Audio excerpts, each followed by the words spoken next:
Donc le rayonnement à l'international de l'Observatoire atmosphérique du Maïdo,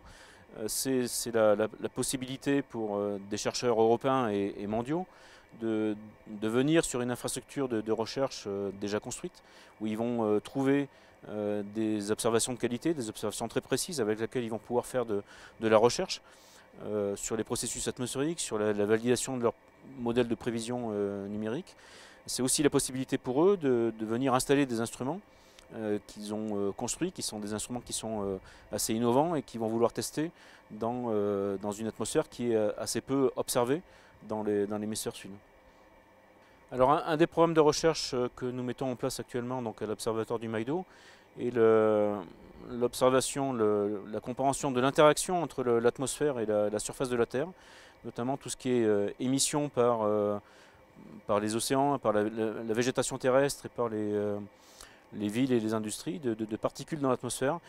Ces particules qu'on appelle des aérosols ont une importance sur le climat qui est assez cruciale parce c'est des particules qui vont interagir avec le rayonnement solaire et donc il faut surveiller donc leur évolution. Ce sont aussi des particules qui sont le siège de la condensation de l'eau et donc la formation des gouttelettes de nuages. Donc on met en place ici à l'Observatoire du Maïdo toute une batterie de mesures qui permettent d'analyser la composition chimique et en particules de l'air ambiant et donc de mesurer ces particules, de les compter, de mesurer leur diamètre,